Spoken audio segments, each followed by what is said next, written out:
Bonjour à toutes et à tous, bienvenue dans cette nouvelle capsule dédiée aux notaires et collaborateurs. Abordons aujourd'hui une thématique de droit transfrontalier de plus en plus fréquente. Imaginez, un couple résidant fiscalement en France souhaite faire une donation de somme d'argent à leur fils, qui est installé et résident fiscal en Allemagne. Cette situation soulève plusieurs questions. Où cette donation doit-elle être déclarée?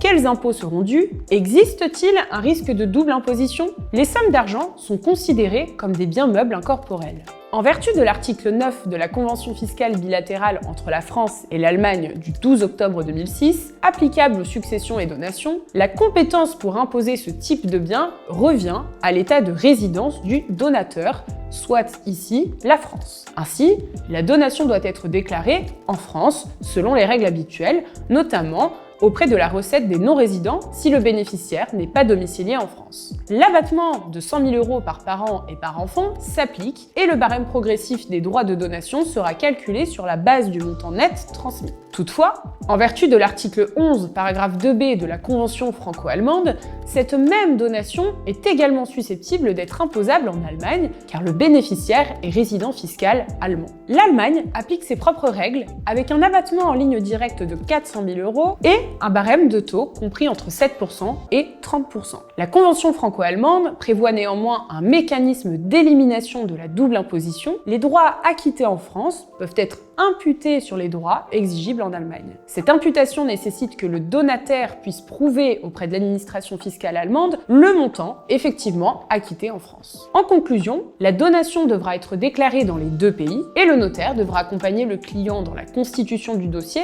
permettant de faire valoir l'imputation des droits français en Allemagne. Ce type de situation appelle à une vigilance accrue pour sécuriser la transmission et éviter une charge fiscale excessive. J'espère que cet éclairage vous a été utile. À très bientôt pour un nouvel épisode de Un jour une question. En attendant, pensez à liker et partager sans modération cette capsule. Restons connectés, abonnez-vous à notre page.